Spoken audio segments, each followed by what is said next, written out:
Magandang araw. Ako po si Pastora Marivic Lijano Cruz at ito ang iRadio, naglilingkod para sa sambayanang Pilipino. Ito po ang iRadio, naglilingkod para sa sambayanang Pilipino.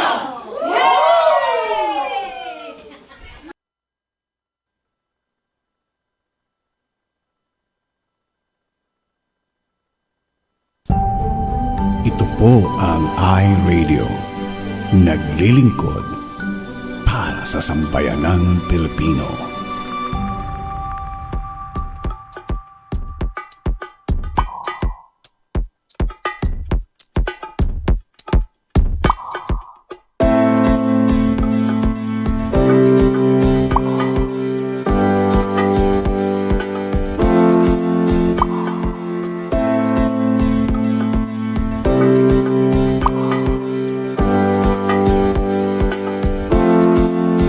Ikaw ba ay mayroong mga problema? Madalas malungkot kapag nag-iisa. May alam akong sa'yo ay magpapasaya, at siguradong lungkot mo'y mapapawi nila. Salita ng Diyos binabahagi nila upang tayo ay mapalapit sa Kanya. Kaya naman halika na at manood ng sa iRadio, at tiyak ikaw ay liligaya. iRadio, ang sasaya ka dito. Ang pagpapalay lalapit sa'yo, hindi ka magsisisi, yan ang sigurado. At tiyak problema ay malilimutan ko. I'm sure sasaya ka dito. Ang pagpapalay lalapit sa'yo, hindi ka magsisisi, yan ang sigurado. Pangako. Sa iRadio mga host ay nakakamangha, talagang full church, hindi nakakasawa. Mga blessings ay pinabahagi nila, kaya si Lord talagang pinagpapala sila. Dito ay talagang talented ang lahat, mapakanta o sayaw, hindi nagpapaawat. Kaya't halika na sa iRadio, tumutok ka na upang ang araw mo ay maging masaya. iRadio, I'm sure sasaya ka dito. Ang pagpapalay lalapit sa'yo, hindi ka magsisisi, yan ang sigurado. At tiyak problema ay malilimutan mo. iRadio, I'm sure sasaya ka dito. Ang pagpapalay lalapit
magandang gabi naman sa Los Angeles. Ito po ang iRadio, araw po ng Tuesday at Wednesday naman dyan sa inyo. January, ano na ba? 27, ayan. 2026. Ang bilis ng panahon, midweek na, nakatatlong araw na si Ma'am si dyan. Sorry. Nakatatlong araw na siya dyan sa Manila, no? Parang kailan lang umalis siya rito. No? Tinatanong ni Mami Prosser kung kamusta daw yung unang gabi ko na wala si Mamsi. Tahimik na po. Baka mamaya masipa na naman ako rito. Mahirap na, no? Hindi, okay lang po. Medyo nanibago kasi mahilig po itong taglamig mahilig po si Mamsi na yung sumisiksik. Yung kama namin queen size na sinisiksik pa ako doon sa ano ko. Kaya ako naman usog sa pinakagilan hanggang yung mukha ko nakadikit na sa dingding ano, no. Ganyan si Ma'am City, inaagaw yung kumot ko palibasa giniginaw siya. But anyway, masaya po. Masarap po ang tulog ko. Walang sumisiksik sa akin sa solo ko yung kama. But anyway guys, again, good morning sa inyong lahat. Hello! Ayan. Bilis ng araw, Wednesday na Tuesday naman dito at Wednesday naman dyan. Ano. Tonight makakasama po natin si Pastora Marivic Lejano Cruz. Ayan, yung pangalan yung mamaya. May secret kaming dalawa. Kaming dalawa lang nakakaalam lang nun. Pahala kayo sa inyo.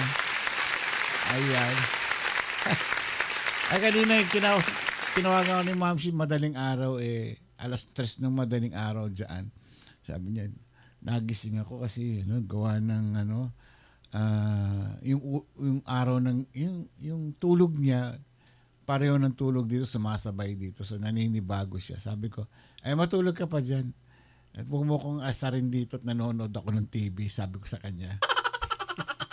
Sarap ng buhay.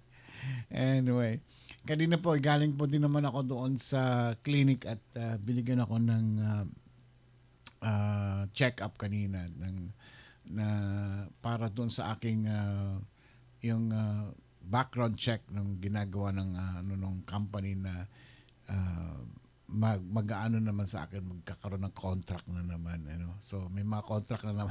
Si Papsi, contractor pala. Kala nila. Contractor.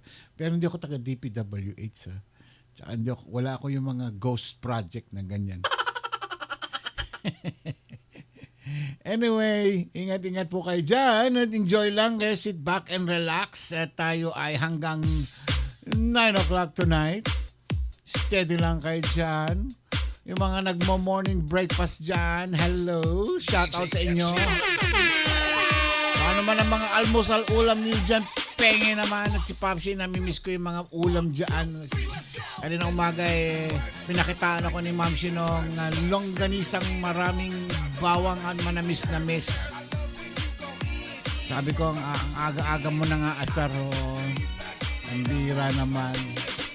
Yung mga pagkain na namimiss natin, especially yung mga taho. Kasi mga taho dito ay lasang taho pero iba ang tahong Pinoy.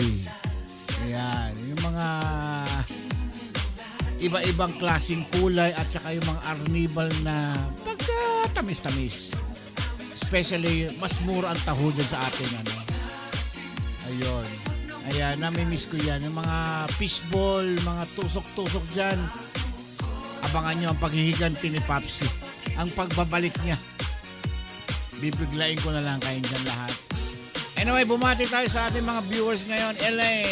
Elaine Gonzalez. Hello, good morning. Hindi ako naglilista Basta kung sino yung mga nakikita ko rito. Mary Grace Joy Kabigti. Mary Grace Kabigti. Ano ba yung sinasabi ko? Oo. Ay, nako. Enjoy lang po tayo ngayon. At easy lang. Wednesday, midweek na. Ang bilis ng panahon, Matatapos na ang January.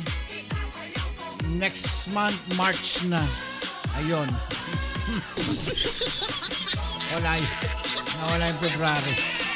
May magbe-birthday ng February kaya skip natin. Basta may mga magbe-birthday ng February, skip tayo dyan. Okay. At syempre, sinundan naman ni sino ba nandiyan dyan? Maridet Gamos. Hello, Maridet. Good morning sa inyo dyan. Mami Flosser, good morning. How are you? Ang beauty, wag pababayaan, ha? Pabayaan mo na, wag na kumain, wag lang ang beauty. Kaya mo yung pagkain, babalik din yan. Maraming pagkain, pero yung beauty, sandali lang yan. Ay, nako. Elaine Gonzalez, good morning. Ano ba mga nandito?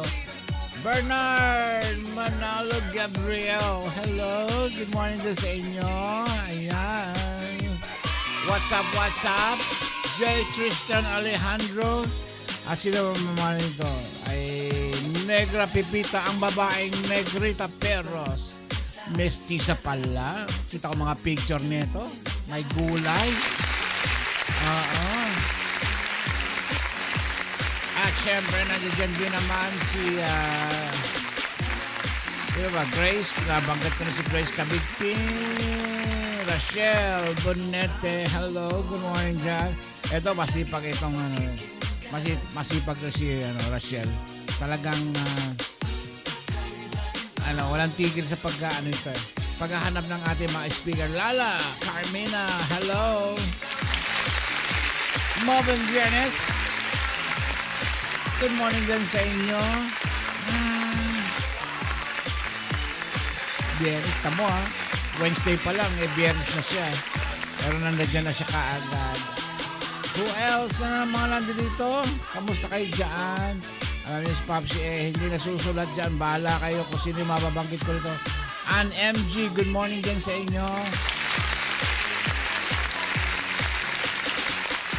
Easy lang tayo ngayon.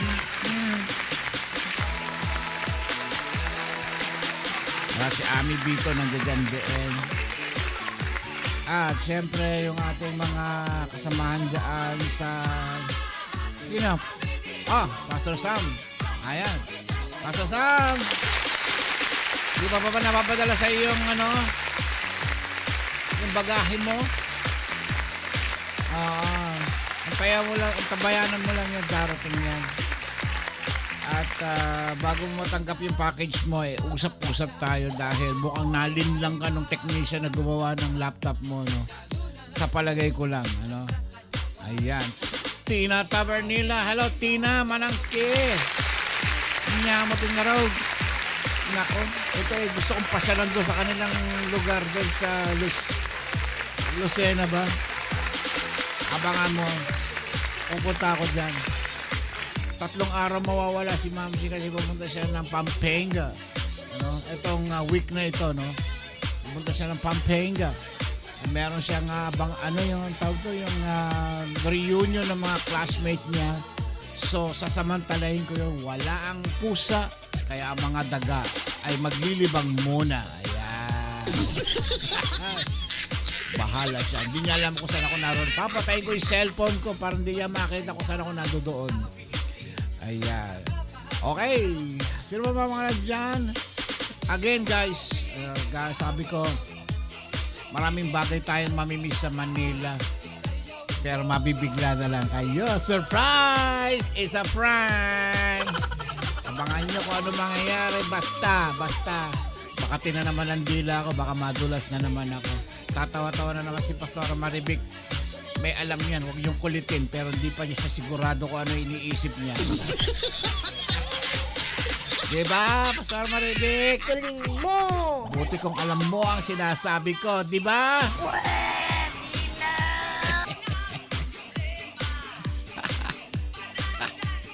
Nag-usap kasi kami kanina. May nalaman siya katotohanan. Kung saan nandoon si Popsi. At lahat kayo mabubulaga kayo dyan. Talaga. Abangan lang nyo yun. Walang malinis ang krimen. Wala silang kaalam-alam kung ano mangyayari. Mapriso ka. Basta. Ingat ako, yung dila ko baka mamaya yung bibig ko. Baka madulas. Ay, ito tumatawa. Wala akong sasabihin. Basta for sure yan, mga ano ba nga, February, mga patapos na eh. Tapusin lang natin ito, mga schedule ni Ma'am si Jen, at saka tayo a-attack. Attack! Ako. Yun ma, si mga Todits, Bernard Manalo, hello, good morning. Ay nako, dadalaw tayo dyan. Oh, ano, nagbibigay ng clue. Sabi ni, ano yung nagsasabi ni Pamsi? Basta, ewan, bahala kayo. Surprise! It's a prank! Pwede na. And then nilang Klang Ramacules. Ramacula. Ano sabi? Ano daw sikreto? Tatanungin daw nila si Pastor Maribek. Hindi tanungin niyo siya ko. Jay Tristan, hello, good morning. Sa mga ating mga inaanak dyan. Ay, nako. Nalilito. Mukhang nalilito sila. Buti nga, yun ang purpose natin. Ditoin natin ang mga ating mga iRegionatics. Hindi nila alam kasi nandoon si Papsi. Yan, ganun lang yun. 6 na minuto na lang bago mag-station ID tayo. And nung Monday, congratulations sa mga winners. Yung mga, ewan ko, pinadala na ata sa kanila yung kanilang mga ano pa tawag doon? Mga premyo nila, no? Oo. Ay, wala akong kinalaman dyan. Iba yung nanalo. Siyam yung mga nanalo ng 550 and 300 naman yung isa. Ayan. Multiple choice. Yun daw ang technique, sabi sa akin. May nag-text sa akin. Papsi, pagka yung portion eh, anong tawag ito? Multiple choice. Hindi ako sasali. Kung matatawag ka. Kasi gusto nila ma-reach yung 550 eh. Kaya walang sumasagot doon sa multiple choice. Talaga naman sila. Ayan.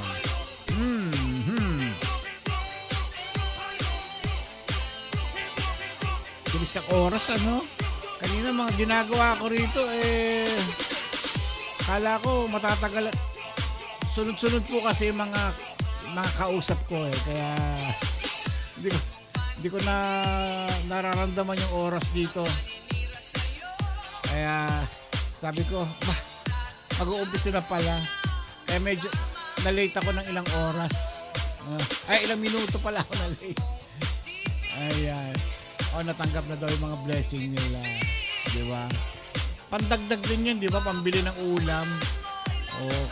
Pastor Maribek na, 100 pesos lang. 2 ulam pa nabili. Pwede pala yun. Meron palang 100 pesos na ulam dyan na nabibili.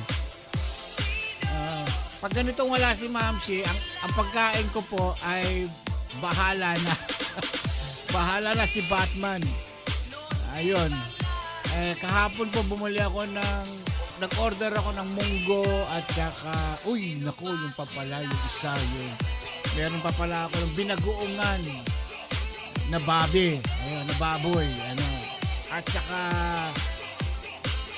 ano ba yung pagkain ko pa dyan? May ukoy ako dyan. Bumili ako ng ukoy.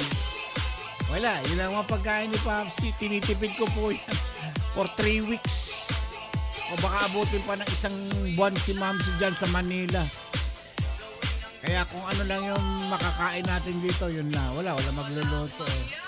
Especially Monday, siguro Monday next week.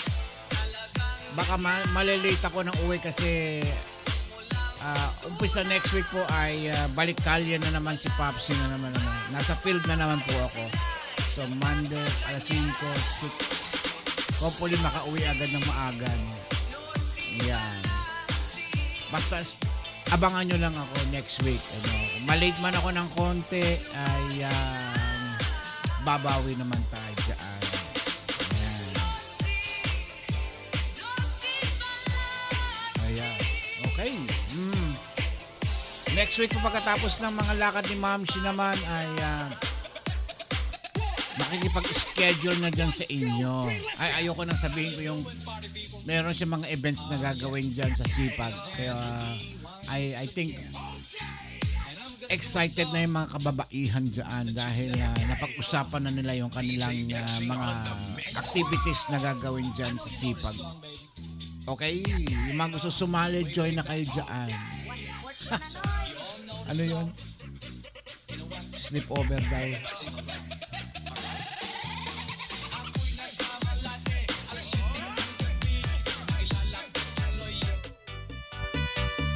Okay.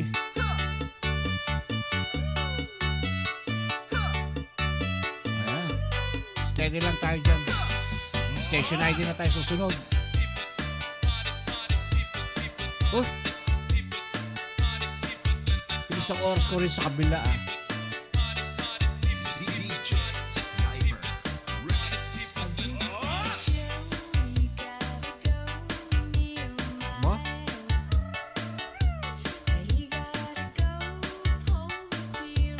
Dami na pala nag-check-in. Hindi ko na nakikita. Maridet Gamos, hello, good morning dyan sa iyo, Ineng. Ayan.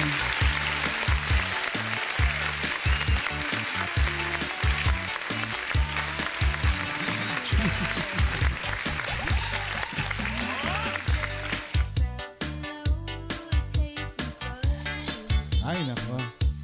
Wala si Ma'am Shi, walang bumabanggit ng mga pangalan niya. Tsaka yung mga ating mga church na nagko-collaborate sa atin. Siya lang may listahan nun eh. Hindi ko alam kung saan yung pinagsusulat yung mga yan. But anyways, Salma and for the station ID.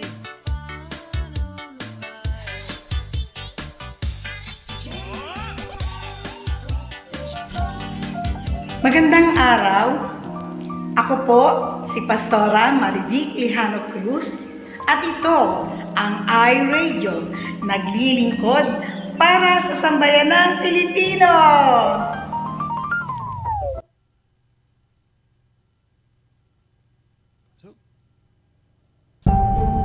Ito po ang iRadio, naglilingkod para sa sambayanang Pilipino.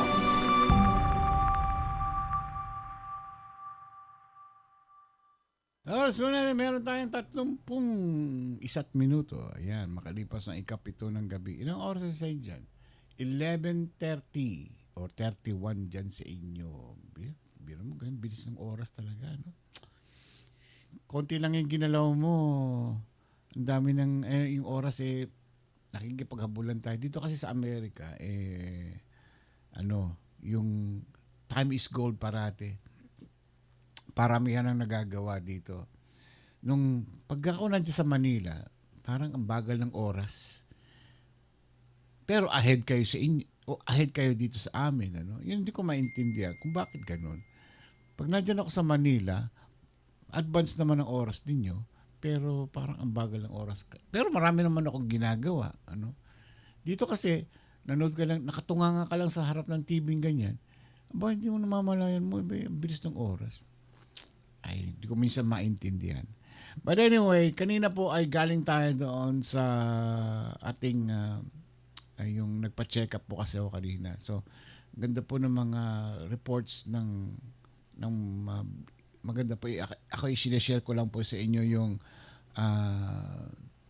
aking health issues, kasi napakaganda po ng report ng mga doktor ko, yung sa aking urologist, nephrologist, cardiologist, tatlo yung doktor ko, at saka yung internist ko dyan, yung pinaka-primary doctor ko. Dito po kasi, ang doktor dito, marami. hindi katulad sa inyo siguro isa lang ang doktor nyo dyan. Dito may internist ka, tapos may mga special doctors yan. Yung internist mo, yung primary doctor mo, o yung family doctor mo, kung ano yung yung problema mo sa, bawa may problema ka sa kidney mo, i-assign ka niya doon sa nephrologist, no? Nephro, yung specialista sa kidney yan.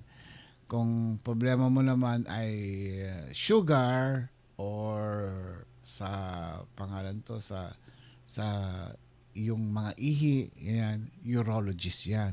Sa puso naman cardio. So ina-assign niya ang pasyente kung saan yan. So yung doktor na primary, ang trabaho niya lang yan, check upin niya kung ano yung hindi maganda sa iyo, ipapadala kanya sa espesyalistang doktor. Yan. Ganyan po dito ang estilo. So lahat po ng mga doktor ko, yung cardiologist ko, yung urologist, nephrologist, tatlo lang po yan eh. Tatlo lang.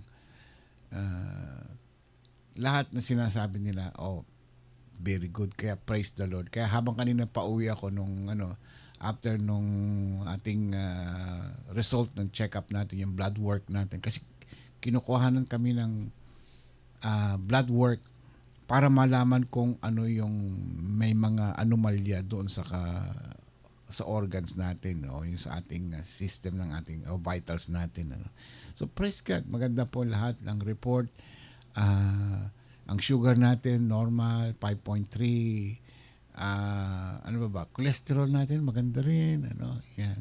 So far everything is good. So thanks, praise God, at saka yung pag-exercise po, number 1 po yan. Kaya sinishare ko sa inyo, exercise, maganda po yan, gawin po natin yan. At syempre, may mga stress man tayo sa buhay, mga iniisip natin, mga problema, ipasa Diyos na natin yan. Always pray.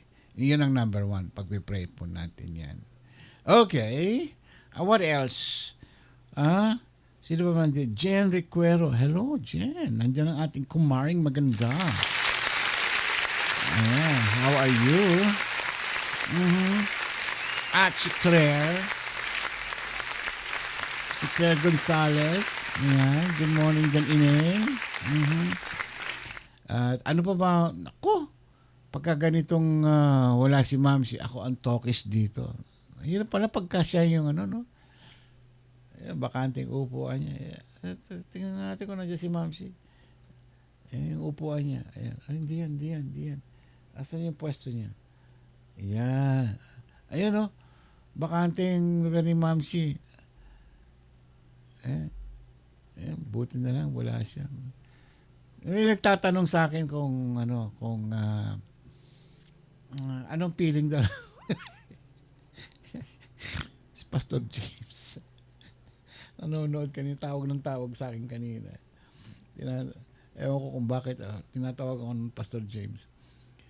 May nagtatanong sa akin, ano ba daw feeling na wala si Mamsi?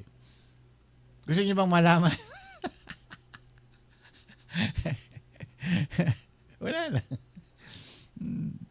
Wala lang, nagluluto sa akin. Yun lang ang problema ko. Kasi nasanay ako, siya magluluto. Ayan. Uutusan lang niya ako kung ano yung gagawin ko. Pero yung the rest, siya nang bahala. Okay lang. wala si Mamsi. Nakaka-survive naman tayo. Ayan. And sa pagtulog, okay din. Kasi mas maluwag yung kama namin ngayon dahil walang nagsisiksik, lalong ganitong malamig ang panahon. Hindi pa rin tapos yung yung monster winter storm dito sa buong Amerika. Hindi lang po California, buong Amerika. Yung mga yung storm na yan, doon sa East Coast yan. Alam po mo yung pag nag-hail, di ba yung hail parang minsan ang size niyan yung parang kasing size lang ng Holland. Pero dito po unusual, very strange. Ang lalaki po, ganyan mga kalalaki yung mga yung hail. Pag tinamaan kayo sa ulo, tsugi. Ayan. Yung mga sasakyan po, pag tinamaan, basag ang salamin. For sure, kasi ang lalaki po ng kasi laki ng mga baseball.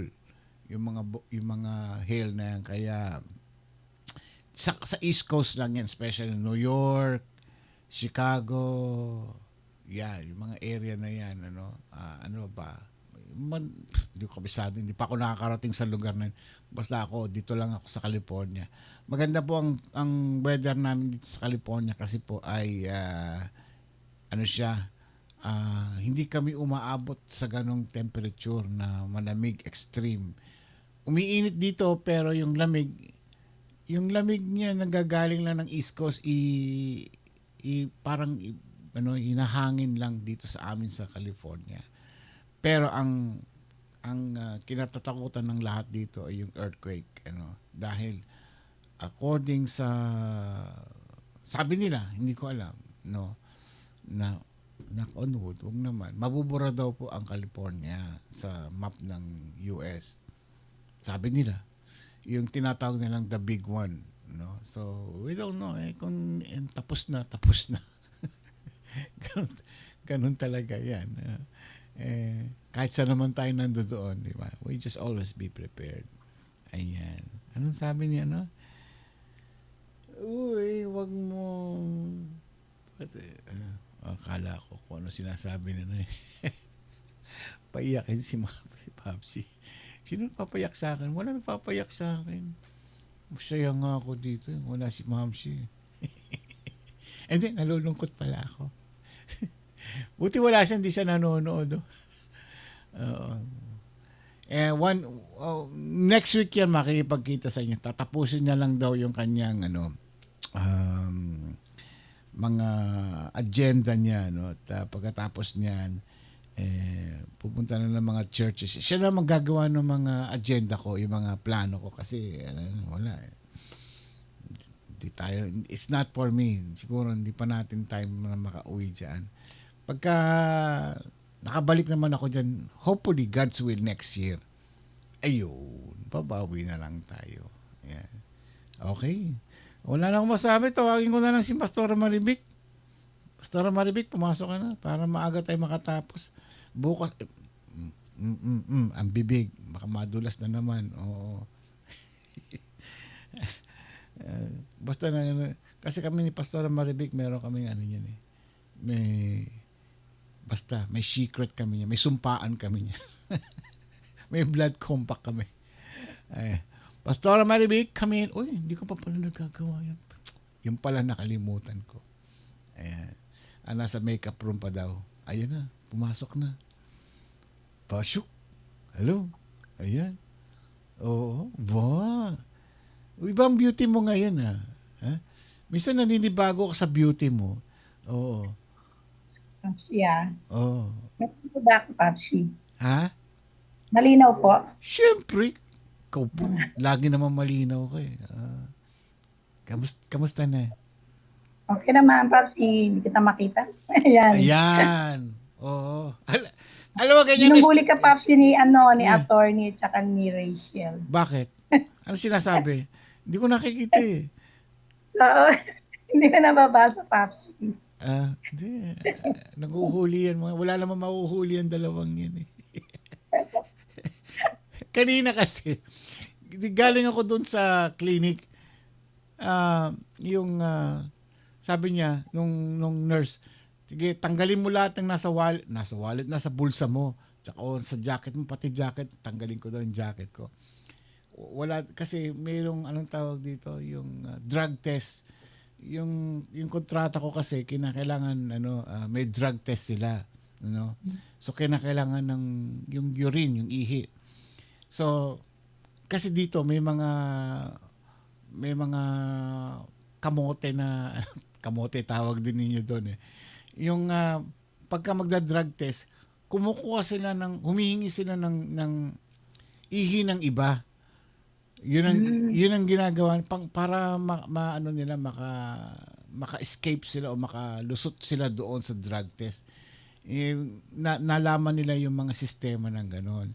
So, ang ginagawa na ngayon ng mga nurses, wala kang bit-bit pagpapasok ka ng banyo kasi may dala kang cup. May bibigay sila sa yung small cup na ganyan. Doon ka jijingle, tapos yun ang ibibigay mo doon sa nurse pagkatapos. Pero, bago ka pumunta sa bathroom, kung ano man yung nasa damit mo, yung bulsa mo, lahat yung tatanggalin mo. Yung cellphone, yung susi ng kotse, whatever, kahit na may wallet ka, tanggal lahat yun. Ilalagay mo sa isang box yun, iiwanan mo muna siya. O kahit jacket mo, tatanggalin mo. Basta lahat, just to make sure na walang extrang nakakabit sa'yo. So, pagpasok mo ng banyo, ang hawak mo lang yung container. And may time limit ka doon. 2 minutes ka lang. 2 minutes ka lang sa banyo kasi pagka matagal-tagal ka doon, baka may iniisip nila baka meron kang ginagawang himala doon. So, tinanggal ko lahat yung kung ano yung nakabitbit sa akin. Pati salamin ko, tinanggal ko. Ngayon, naghahanap ako ng tissue. Sabi nung nurse sa akin, ayan tissue sa harap mo. Hindi ako makakita, pinatanggal mo lahat sa akin. Sabi ko sa kanya, wala akong salamin eh. Sabi niya, hindi ko na pinatatanggal sa yung salamin mo eh. Sabi mo kasi lahat ng nakakabit sa akin, tinanggal ko. Masunurin. Syempre naman, nakipagtalo pa sa akin eh.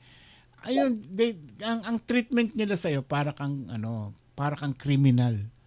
Pagka drug test, mahigpit po kasi rito ang drug test dito na make sure na pagka nag-drug test ka, kasi alam mo ng mga tao dito, kalat-kalat ang marijuana dito, yung mga cocaine ganyan eh. Yung mga nagda-drugs eh. Kaya sila hindi sila nagtitiwala sa mga nagpapa-drug test.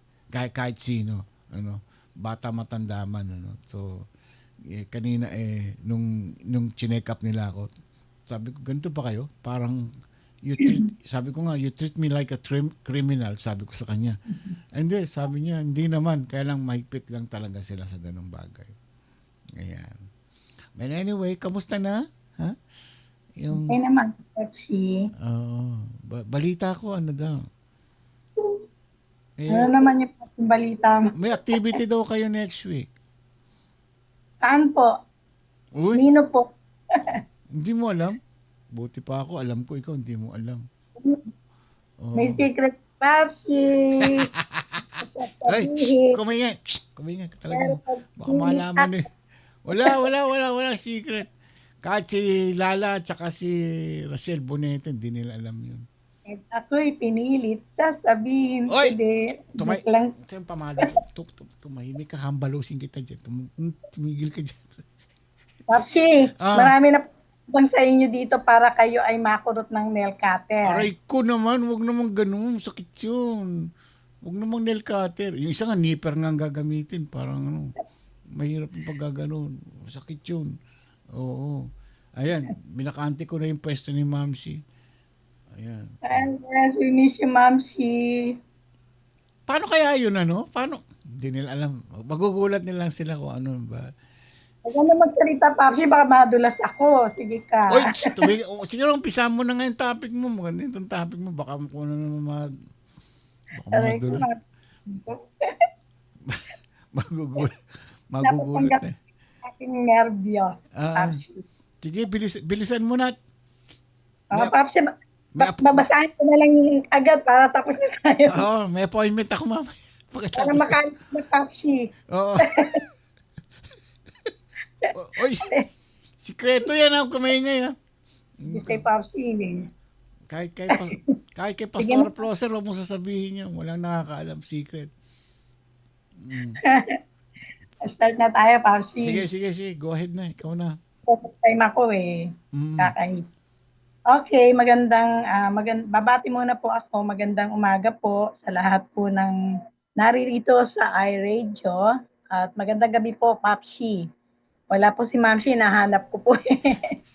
Anyway, nagpapasalamat po ulit ako sa Panginoon sa opportunity muling makapag-share ng Word of God. Sabi nga natin, it's a privilege, di ba? Kahit na ninenervyos, kinakabahan, but andyan si Lord. Saan ka ninenervyos? Saan ka kinakabahan? Ayan ang sinasabi ko eh. Hindi ka nga nagkakape. Bakit napaka-nervyosa mo? Bakit? Sige po. Ganun talaga, Papi. Mas mahirap yung hindi ninenervyos. Ba, okay Diba? naman. Saan ka Pero na-nervousin? ninenervyos pa yung Papi, nag-overtime pa, di ba? Sabi ko, kailangan bilisan ko kasi may lakad si Papsi. Uy! Bilisan. Umpisa na tayo, Papsi. Oh, sige, sige, sige na. Sige,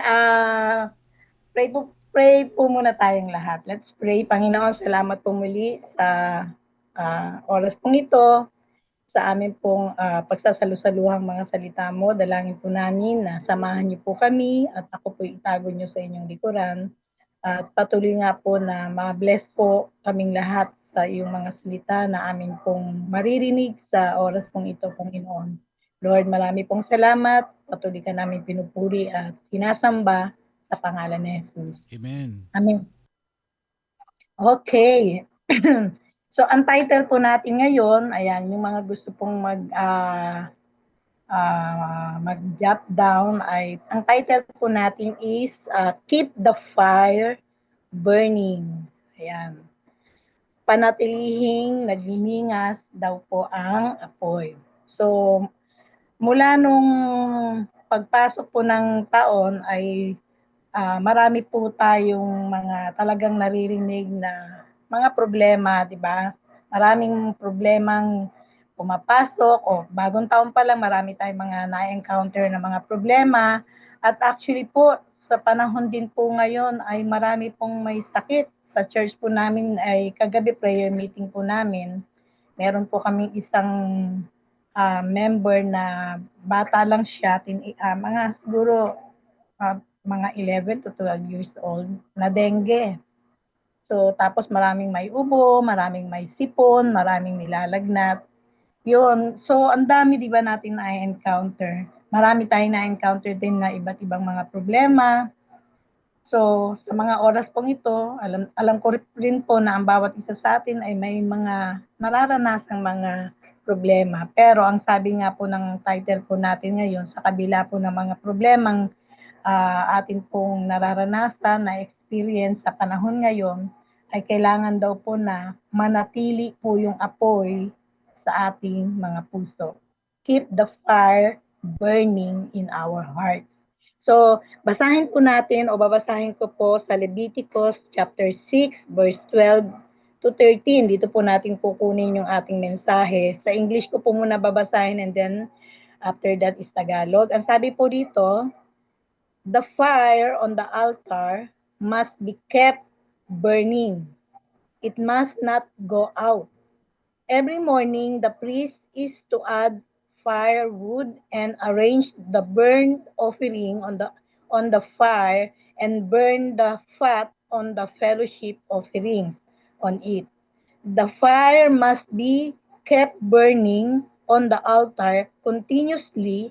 It must not go out. Ayun po. Sa Tagalog po, gusto ko rin pong basahin. Ang sabi po, ang apoy sa altar ay dapat panatilihing nagniningas. Ito'y dapat gatungan tuwing umaga.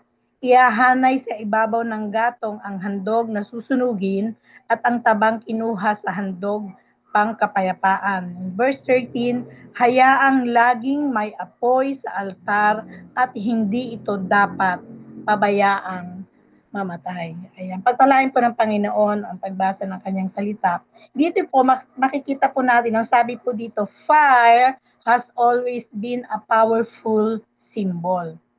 So, meron daw po siyang powerful symbol. It gives light, di ba?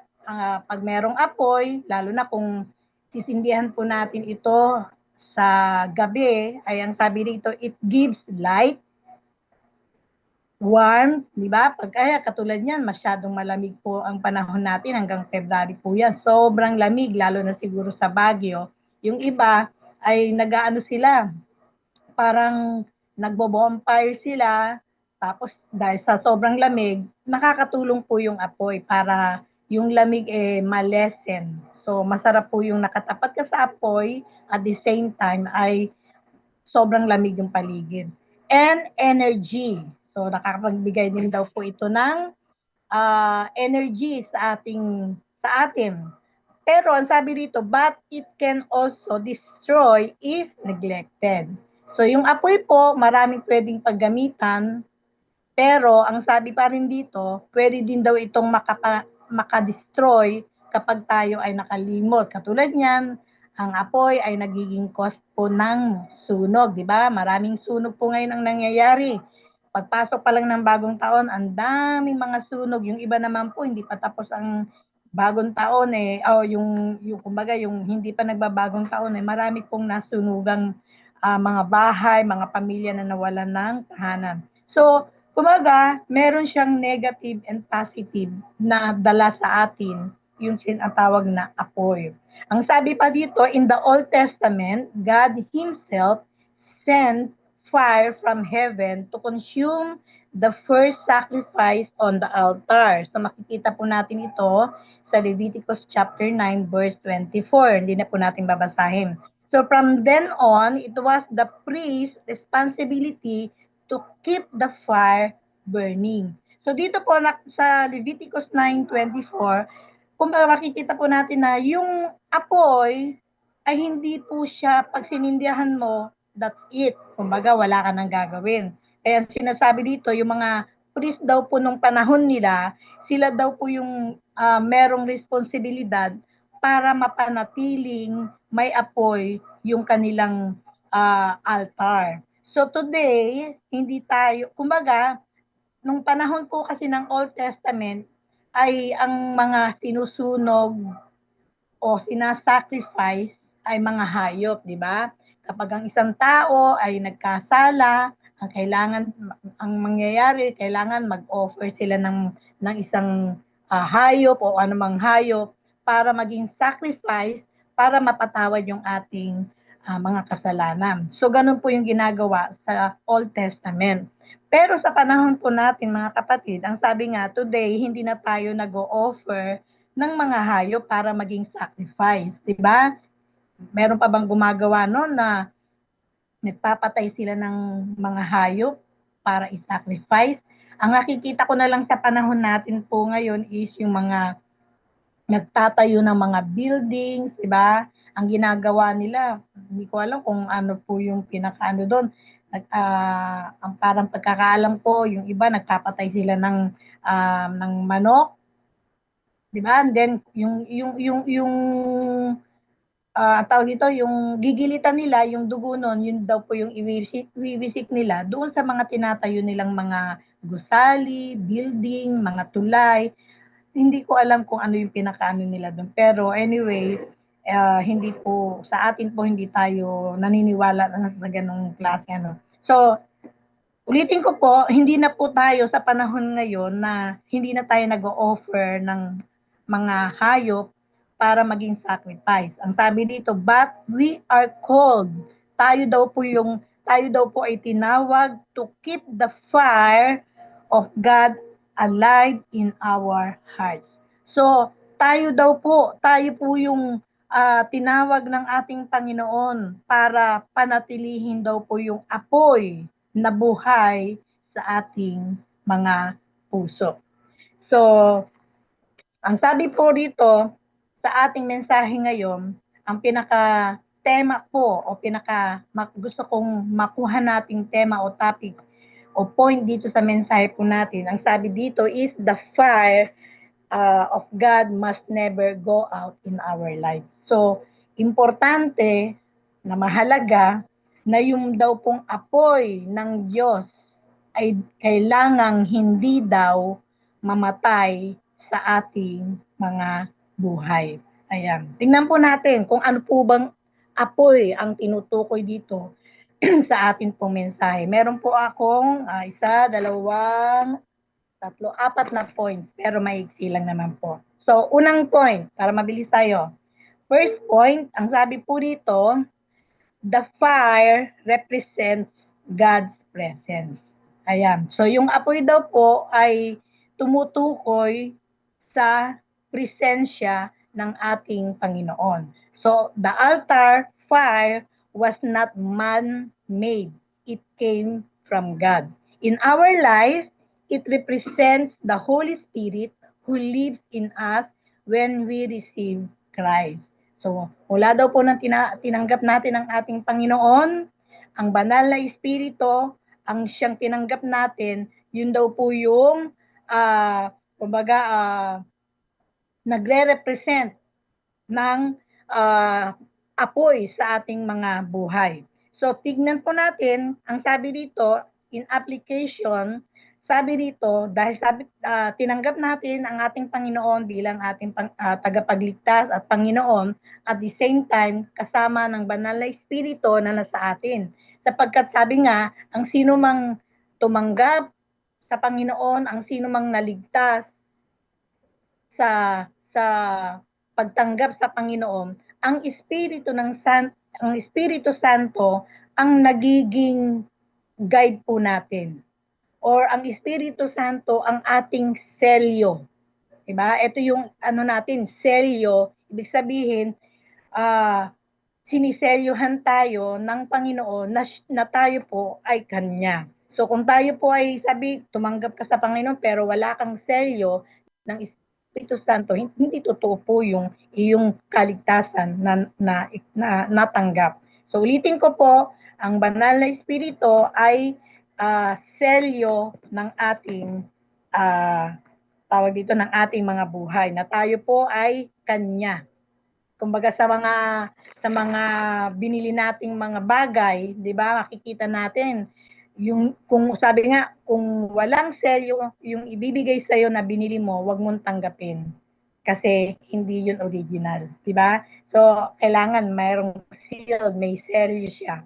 Okay, sabi po dito, since na tinanggap na the Holy Spirit ang siyang gumagabay sa atin, ang sabi dito, don't quench the Spirit. So yung Espiritu na tinanggap po natin sa ating mga buhay, na patuloy na gumagabay sa ating, patuloy na kumikilos sa ating mga buhay, ay wag daw po nating, ano ba sa Tagalog yung quench? Wag nating pipighatiin, tama ba Papsi? Diba? Do not quench the Holy Spirit sa ating mga buhay. Pag sinabing do not quench, ay yung bang wag nating pigilin, wag nating hayaan na yung Espiritu Santo ay malayang kumilos sa ating mga buhay. Makikita po natin yan sa 1 Thessalonians 5:19 na sinasabi nga doon na do not quench the Holy Spirit. We must value this presence more than anything else. So kailangan daw mo natin talagang pahalagahan yung Espiritu Santo na ating tinanggap dahil ito po yung magiging gabay natin, ito po yung apoy na parating nasa ating mga puso. Kaya nga sabi ulitin ko, the fire represent God's presence, yung presensya ng Panginoon sa pamamagitan ng kanyang banal na Espiritu, ang siyang patuloy na magbibigay sa atin ng apoy, ang ating Panginoon. So, di ba, yung Espiritu o yung presensya ng Panginoon, yun yung nagre-represent ng apoy, nabubuyoy ako, nagre-represent ng apoy. Katulad ng sinabi ko kanina, nung umunang panahon, yung mga panggatong o ginagamit nilang altar na nilalagyan nila ng apoy, hindi yung paglagay nila ng apoy, tapos na. Ang mangyayari kasi, pag ginatungan nila, nilagyan nila ng apoy, tapos wala na silang ginawa, di ba ang mangyayari po ay, ito po ay mamamatay. Kailangan daw, kapag ikaw ay merong altar o merong kang sinindihan na panggatong na may apoy, anong dapat nating gawin para manatili yon? Ang pangalawa, ang sabi dito, the fire needs daily fuel. So, di ba? Ang apoy mamamatay kapag hindi mo nilagyan ng fuel. O kaya pag hindi mo siya inayos, hindi mo siya inalagaan. Kasi po ako, Papsi, marunong po akong magluto sa kahoy. Sa uling, di ba? Yung iba, may nakikita ko, hindi sila marunong gatong. Para bang kahit anong sindi nila namamatay. May technique po kasi yung paglalagay ng gatong. Hindi basta nilagay mo yung gatong, ay aapoy na siya. Kailangan isasalansan mo siya ng maayos. So, para yung apoy niya ay talagang maging maganda, maging maayos. So, ang sabi nga dito, para mapanatili natin yung apoy sa ating mga puso, sa ating mga buhay, kailangan daw po ng daily fuel. So katulad din po, example natin, yung mga sasakyan, di ba? Ay hindi yan naandar kapag walang gasolina. So, ang paglalagay ng gasolina sa sasakyan, alam naman niya ng mga may sasakyan, di ba? Magpapakarga ka ng gasolina, tatakbo na yan. Pero yung nilagay mong gasolina, meron lang po siyang certain na days, di ba? Na magagamitin mo. Kung gamit na gamit mo, siguro, kung magkano yung ilalagay mo, pang 3 days, pang 1 week, pag pinutang, depende din sa layo ng pupuntahan mo. So, hindi tatakbo ang isang sasakyan kung walang tawag dito, fuel. So, in verse 12 na binasa po natin sa Leviticus, ang sabi doon, every morning, the priest is to add firewood. So, anong ginagawa daw ng mga priest doon sa gatong nila? Every morning daw, every morning, nagdadagdag sila ng panggatong. Kasi nga nauubos dahil kinakain na ng apoy yung ginatong mong kahoy. So, kailangan magdagdag. Yun po yung ginagawa ng priest. So, ganun din naman po sa atin na patuloy na kailangan na yung apoy sa ating mga puso, yung apoy sa ating mga buhay ay dapat na ginagatungan din po natin. The priest had to wake up early, prepare wood, and place it carefully. So gumigising daw po yung mga pare nung panahon nila para lang maglagay ng mga panggatong para yung apoy doon sa altar is continuous. Continuous siya. Hindi siya mamamatay. So, in the same way, sabi, our spiritual needs, di ba? In the same, kumbaga tayo din po, yung apoy na sinasabi po na meron tayo, ganun din ang kailangan. Kung yung panggatong ay kailangan ng pang-araw-araw na gas o fuel na lalagyan nila para manatili, even tayo po bilang mga Kristiyano daw po ay kailangan ay ganun din ang ating gagawin. Ang sabi dito, our spiritual fire needs. Ano ba yung kailangan natin? Ano ba yung panggatong o fuel na ilalagay natin dito? Okay, tignan natin. Needs daily devotion. Yan. Bible reading, prayer, worship, and obedience. Yan po yung mga gagamitin nating panggatong para daw po yung apoy sa ating mga puso, sa ating mga buhay ay patuloy na manatiling nagniningas.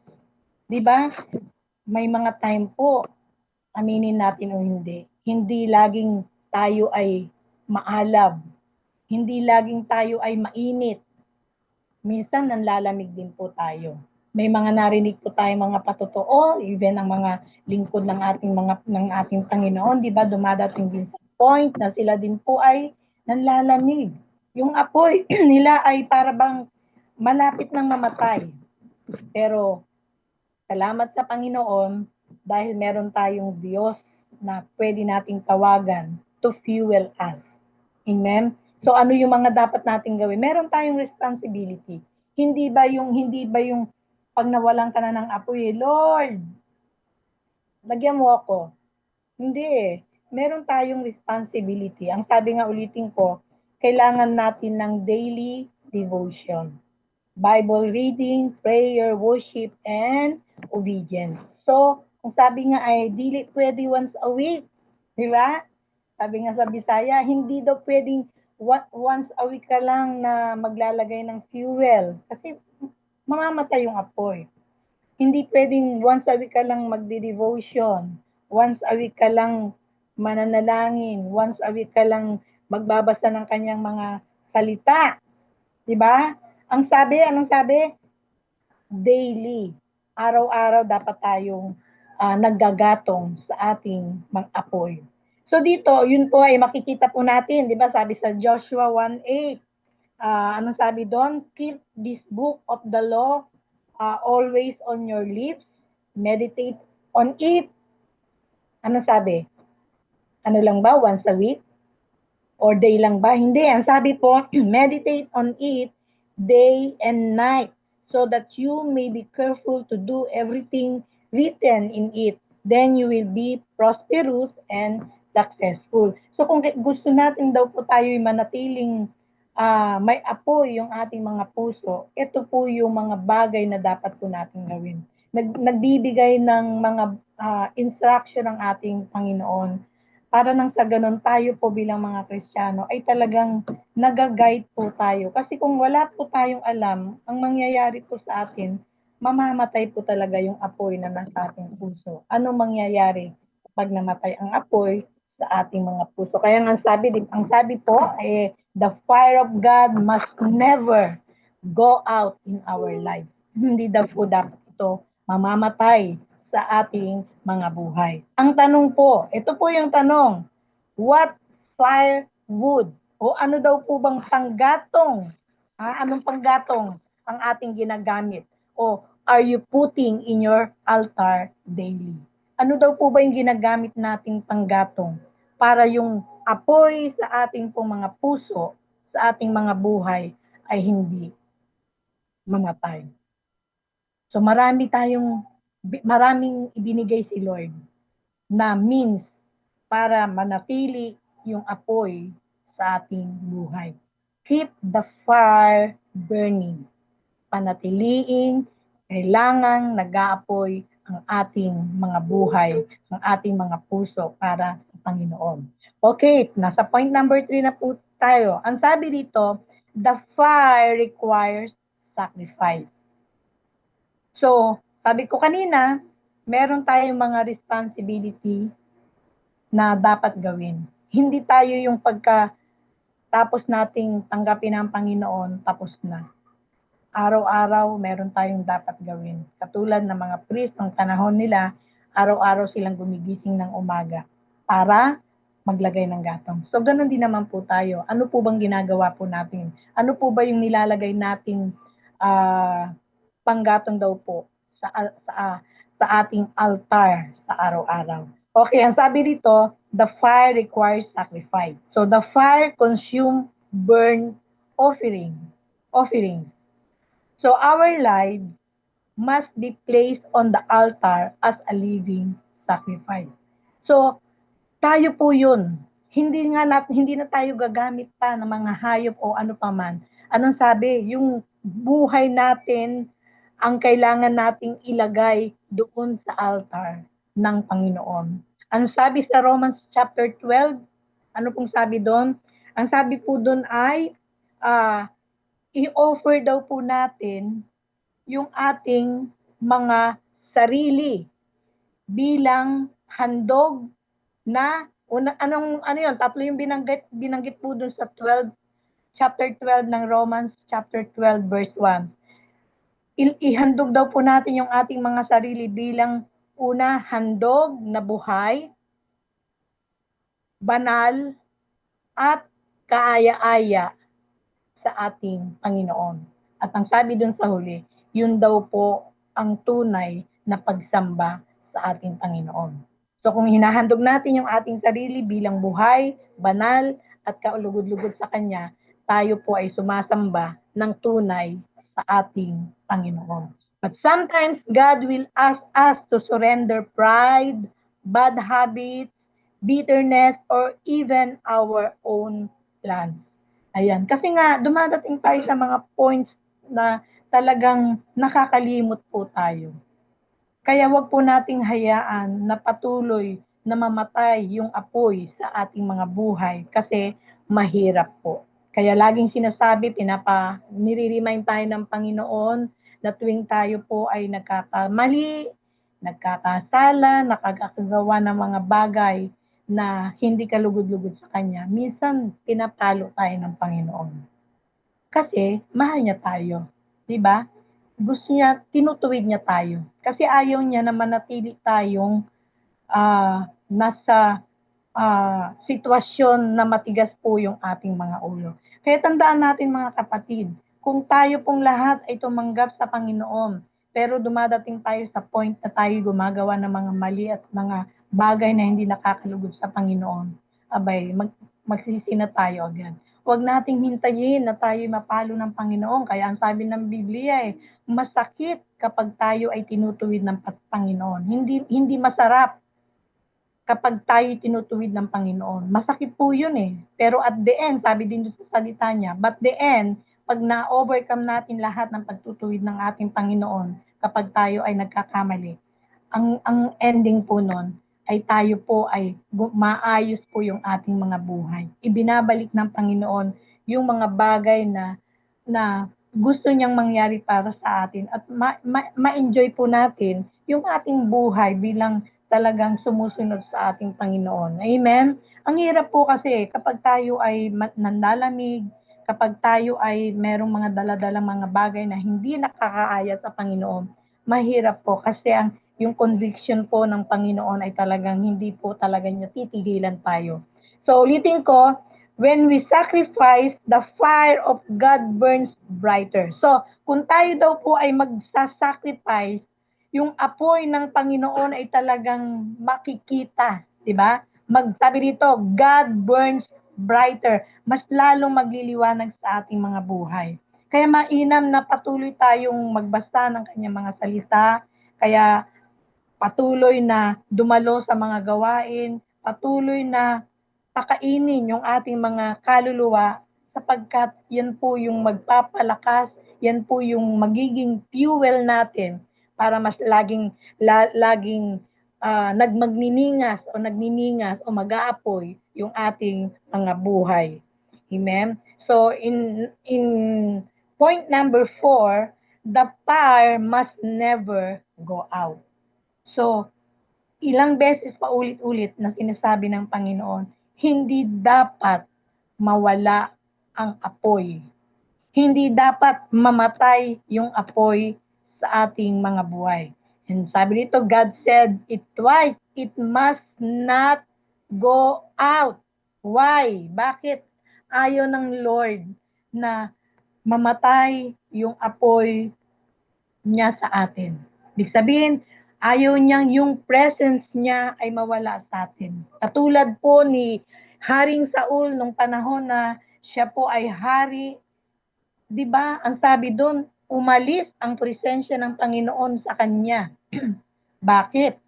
Dahil siya po ay kinain ng sobrang galit, siya po ay kinain ng sobrang selos kay David. Di ba? Selos siya kasi si David yung makikita natin si David ay ang napatay niya ay libo-libo samantalang si Saul ay 100, di ba? So, nagkaroon ng pagkainggit at pagkaselos si Haring Saul. Pero dahil sa selos at galit niya, umalis ang Espiritu Santo sa kanya. So, wag nating hayaang mangyari po sa atin. Ulitin ko, it must not go out. Hindi dapat mawala. Hindi dapat mamatay. Bakit? Because, ang sabi dito, because when the fire dies, kapag ang apoy daw po ay namatay sa atin, worship dies. Tama? Diba? Pag wala yung apoy, minsan, wala ang hirap mag-worship. Mag-worship pa ba kayo kapag patay na yung apoy? When worship dies, spiritual life dies. Di po ba? May mga time tayo nakakaramdam na parang wala tayong ganang manalangin, wala tayong time na magpuri sa Panginoon dahil sa mga bagay na nangyayari, mga problema, namamatay yung apoy. So ang sabi dito, it must not go out. Ang sabi ng ating Panginoon. So, tignan po natin. Ang nangyayari po kasi sabi, many Christians start strong. Marami daw mga Kristiyano, sa umpisa, mga maaalab, di ba? Mga talaga naman, parang mga parang ako na. Talagang napakasisipag, masipag umattend, masipag mag-pray, masipag mag-share. Pagdating ng panahon, kaya yun yung sinasabi ng Panginoon sa Revelation meron akong isang pinagdaramdam sa inyo. Nagdadamdam ang ating Panginoon. Bakit? Because you lost your first love. Hindi na kasing init ng yung pag-ibig natin nung unang panahon na una natin tinanggap ang Panginoon. So, dito, the Lord reminds us na huwag po tayong maging ganun. Dumadating tayo sa ganong sitwasyon, pero huwag nating hayaang tuluyang mamatay ang apoy sa ating mga buhay. Huwag nating hayaan yung presence ng Panginoon ay umalis. Huwag nating hayaan na yung presensya ng Panginoon na hindi na nating maramdaman dahil sa mga bagay na nararanasan nating mga problema, pagsubok, taghirap, taggutom, di ba? Kaya nga sabi pa rin ng salita ng Panginoon, walang pwedeng mag-alis sa atin sa kamay ng ating Panginoon, kahirapan man, kagutuman man, even kamatayan man, hindi tayo pwedeng alisin ng mga yan sa kamay ng Panginoon. But, maliban na tayo yung aalis sa kamay ng Panginoon. Amen? So, hindi ang Panginoon ang may problema, tayo po.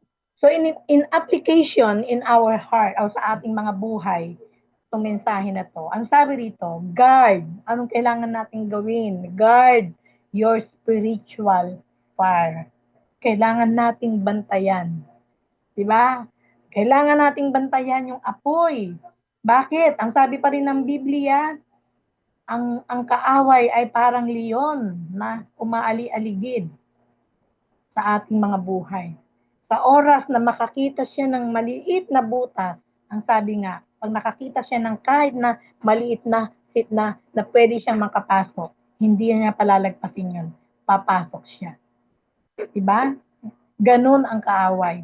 Parang liyong umaali-aligid sa atin, hinihintay na mamatay yung apoy, hinihintay na tayo ay mawala sa Panginoon. Dahil sa oras na mangyari po yun, bago po, malamang na tayo ay talagang babagsak.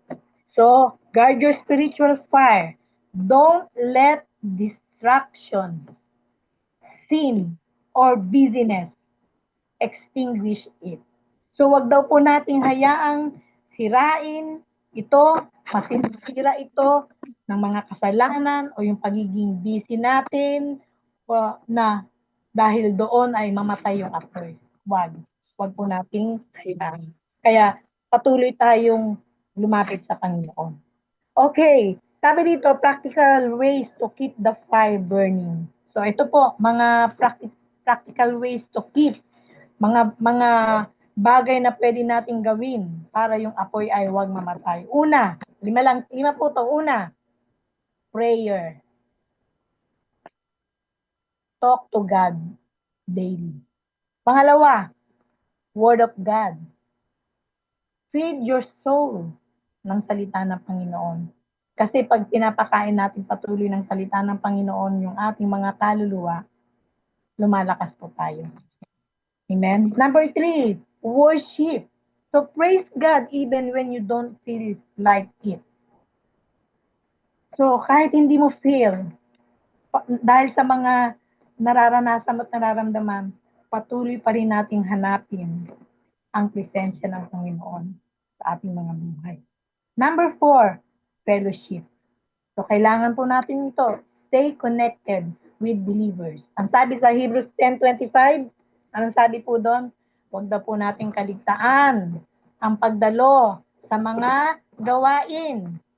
Utos po yan. Diba? Command po yan ng Panginoon. Huwag natin. Bakit? Kasi kailangan po natin ang apoy ng iba. Diba? Kung ikaw na isang baga lang, hindi mo kayang mabuhay kung mag-isa ka lang. Yung baga mo, pwedeng mamatay agad yan. Pero kung marami kang kasamang baga, patuloy po yung magninigas at malaking apoy ang ibibigay niyan. So, importante po na tayo po ay dumadalo ng mga gawain. Wag lang tayong masatisfied. May online naman. Pwede na po 'yon. May iRadio naman, nakakapakinig ng salita ng Panginoon from Tuesday to Saturday. Pwede na 'yon, no? For me, hindi po sapat yon. Iba po yung face-to-face. Iba po yung on-site kasi merong interaction. Di ba? Masarap. Ako po, nagtuturo po ako, almost 2 months na ako nagtuturo ng Sunday school. Ang dami kong audience. Nakakatuwa kasi yung interaction talaga na hindi lang ikaw yung dakdak ng dakdak, turo ng turo, salita ng salita, kundi sila din po. Ibig sabihin, nakikinig sila, natututo sila doon sa mga pinag-aaralan natin na salita ng Panginoon. So ano pa po, ang pinakahuli, service. Ayan, maglingkod tayo sa Panginoon. Use your gifts for God. So lahat po tayo, tandaan ninyo, meron tayong kanya-kanyang mga gifts. Hindi naman lahat nasa atin eh. Di ba? Kung si Papsi magaling ang tawag yan, mag-host sa mga ganitong mga gawain. Ako, hindi ko kaya yan. Siguro pwedeng mag-assist lang, pero yung talagang mag-host ka, maybe pwede. Sasanayin lang natin yung sarili. Pwede nating gawin ang lahat. Huwag nating sabihin, naku, wala po akong pastora, wala po akong gift, kumanta. Ano ka na lang, magsayaw ka na lang para sa Panginoon. Ay, wala po akong ding gift na ganun. Hindi kung ano yung gift na meron ka, hindi po pwedeng wala. Huwag mong sasabihin wala. Tama ba, Shi? Lahat po tayo ay tinawag ng Panginoon na merong kanya-kanyang kaloob ng Panginoon. Hindi ka marunong magturo, hindi ka marunong kumanta, kung magaling ka namang magluto sa church, sa gawain, hindi ka rin marunong magluto, di marunong ka yata maglinis. Ang church po natin, katulad kami, meron po kaming caretaker. Malinis ang aming, ang aming church. Mabango, maayos na kapag may mga gawain. So, gifts yan, di ba? So, gamitin po natin ito para sa Panginoon. Dahil ito po ang isang bagay na po pwedeng mag-fuel sa apoy, para sa apoy na patuloy na magniningas sa ating mga buhay. Amen po? So, gamitin po natin itong 5 practical na mga bagay na ito na para tayo ay manatiling nagniningas sa Panginoon.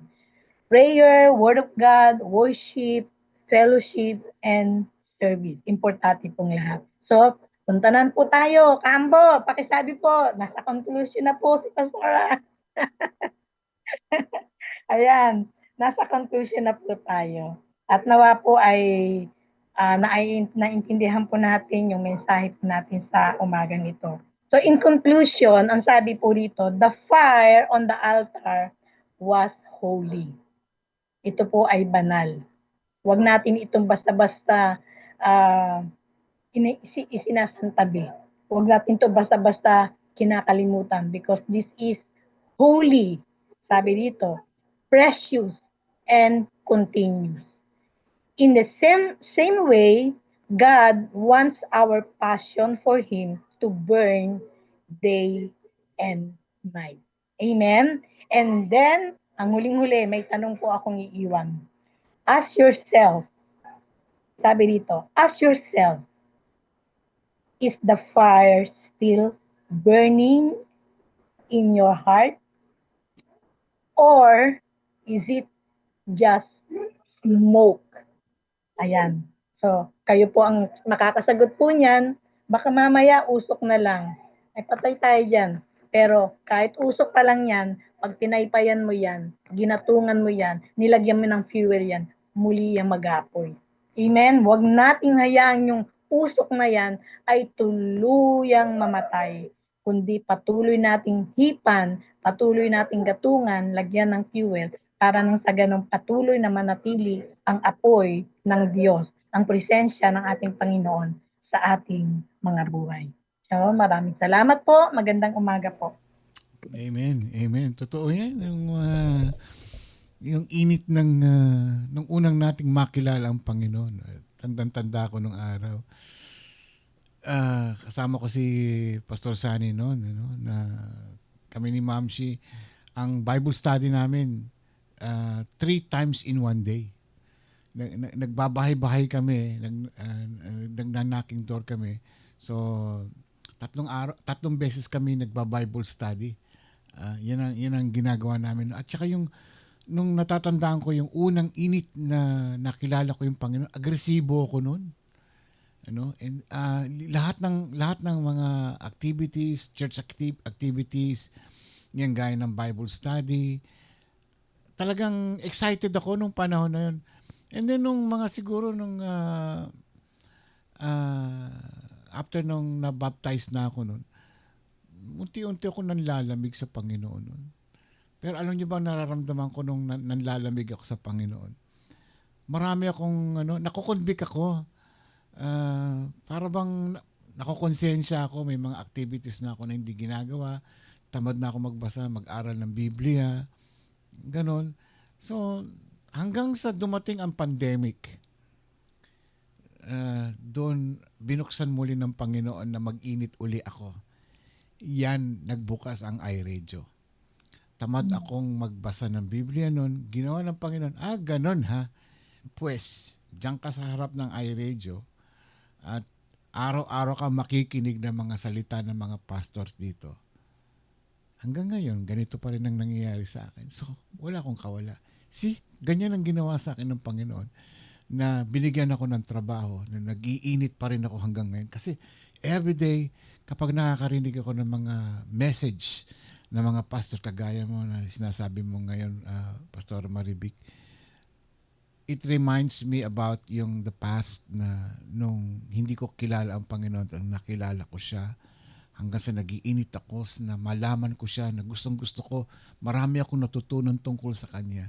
Yun ang mga bagay na nagpapaliwanag sa akin. Kaya kapag nagtuturo ang cross-culture, yung regarding sa salvation natin, doon ako, interesado kasi ang salvation natin, hindi natin alam.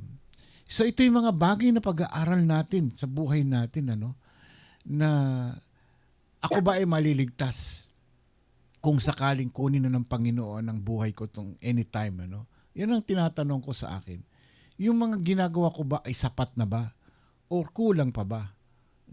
So sa atin ngayon, mga kapatid na nanonood ngayon, huwag natin panghinaan ang yung init ng pagmamahal natin na nang unang nakilala natin, Panginoon. I-maintain natin yan. So ano yung mga bagay na yon? Yung 5 na yon, Pastora?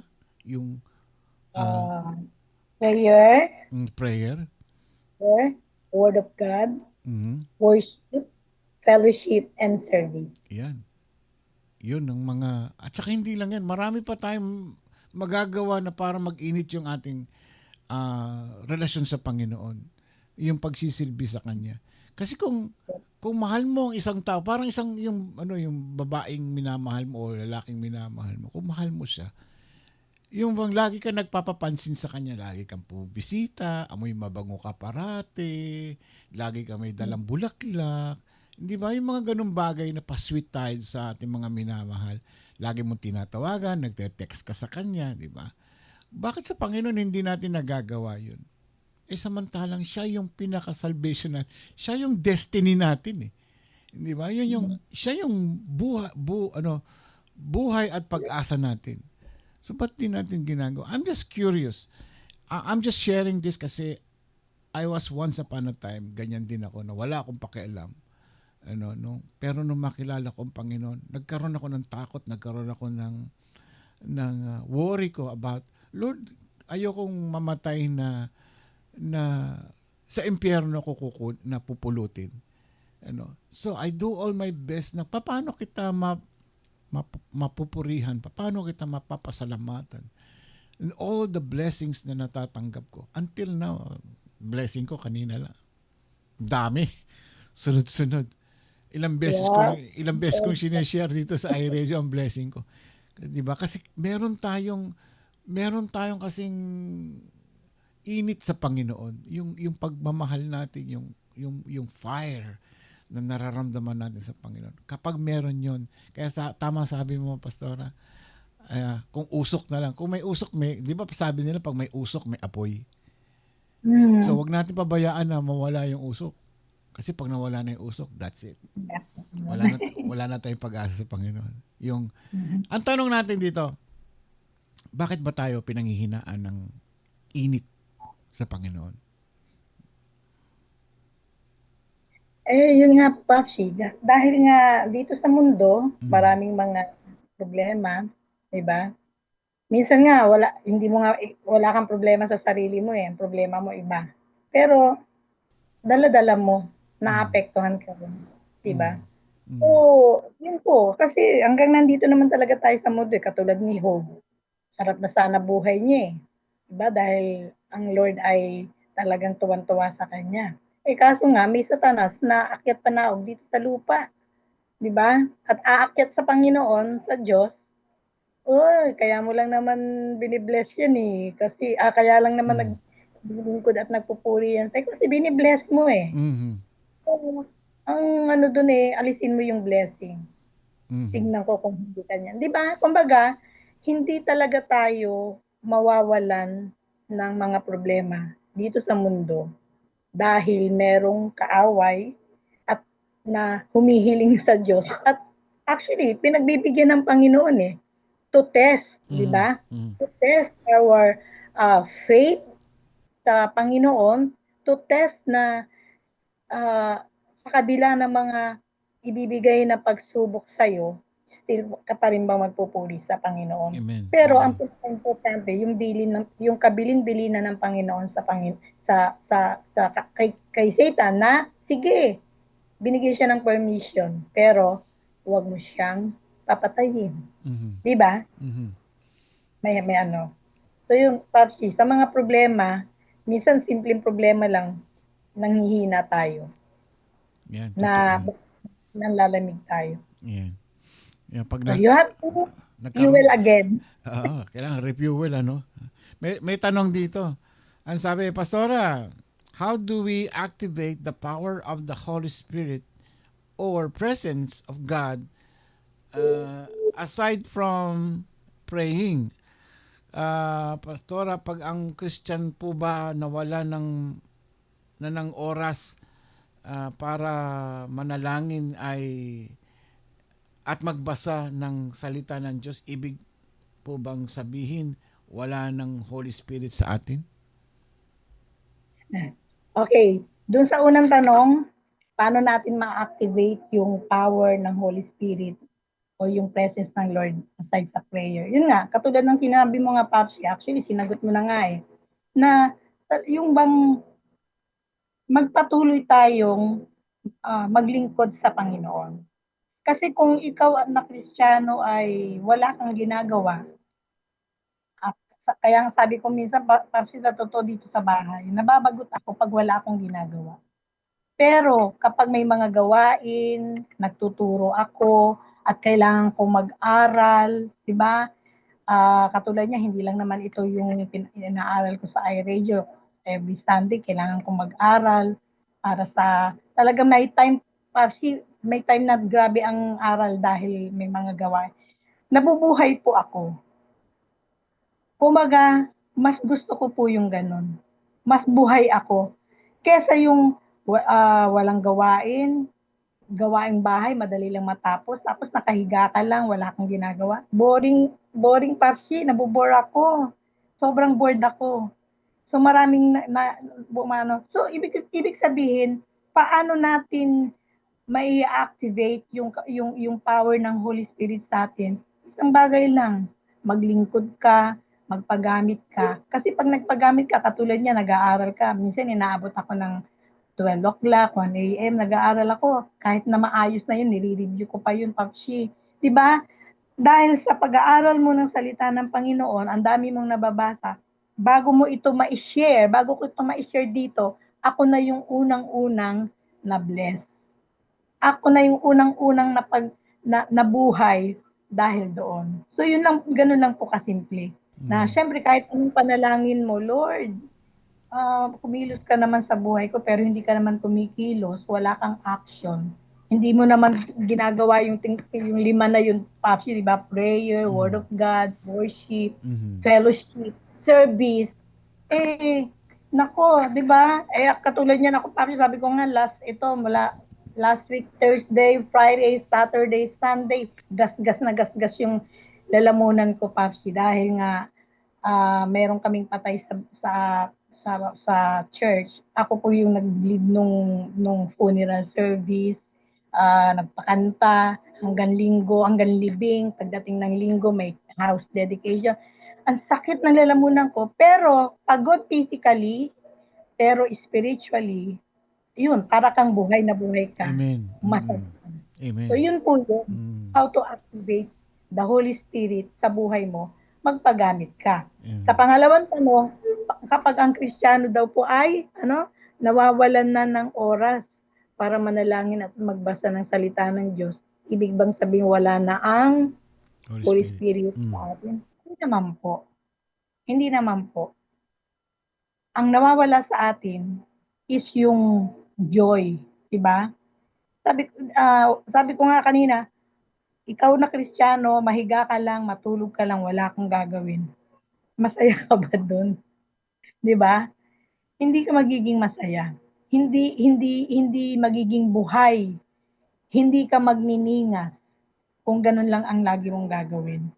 Kaya nga ako sabi ko, pwede nga lang araw-araw ang gawain ng Panginoon o may isang o hindi naman araw-araw kasi ang gawain ng Panginoon eh. Katulad sa amin po, Tuesday lang prayer meeting, Thursday Bible study, Saturday practice ng music, Sunday school hanggang maghapon na yon service. Eh paano yung Monday? Paano yung Wednesday? Buti na lang may Thursday kami nila Pastor Sammy, di ba? Eh paano yung Friday? Di ba? Paano yun? Anong gagawin mo doon? So, boring kapag walang ginagawa. Katulad mo, Papsi, di ba? Sabi mo, eto ka na. Yung araw-araw sa iRadio, Papsi, di ba? Nag-iinit ka. Subukan mong, Papsi, walang iRadio. Ay ko. Di ba, Papsi? Anong mangyayari? Totoo yan. Oo. Buhay mo ay hindi magiging masaya. Kasi nasanay ka na araw-araw may iRadio. Mm. So, hindi naman nawawala ang Espiritu Santo kapag hindi ka na nanalangin. Kaya lang, lugi ka kasi konting kalabit lang sa atin ng kaaway, bagsak tayo. Amen. Totoo yan. Actually, after ng iRadio, parang bitin pa ako. Kaya, mamaya nito, yung nanonood ako ng mga Bible study sa YouTube ba, yung mga debate ng mga Christian versus mga Jehovah, yung mga ganong topic nila. So from there, marami ako natututunan. At saka yung mga testimony ng mga tao na paano nila nakilala ang Panginoon. Yung mga ganong bagay. And then sa gabi, sa madaling araw, pag nagigising ako, naging nakasanayan ko na yun, nagde-devotion ako. Sa umaga, alas 5, kaya nga si Mamsi nagagalit sa akin, aalis ka na naman. Kaya sabi ko, magbabasa ako ng Biblia. No? So, yun naging routine ko everyday. Kinakailangan meron tayong sakripisyo. Meron tayong talagang dedikasyon sa Panginoon. Huwag nating hahayaan na manghina yun. Kasi pagka natanggal mo yun, kakainin ka na ng buhay nung kaaway. Hanggang sa tatamarin ka na, di ba? Pag tinamad ka na, ayan, ito na yung sinasabi natin na yung apoy na naunang natin na kilala ang Panginoon ay nangihina na.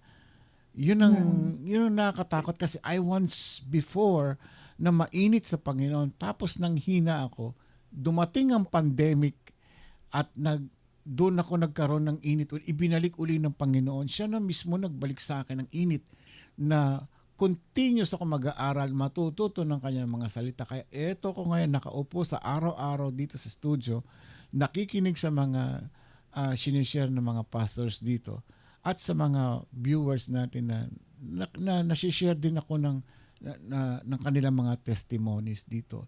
So, tingnan mo ang ginawa ng Panginoon sa akin.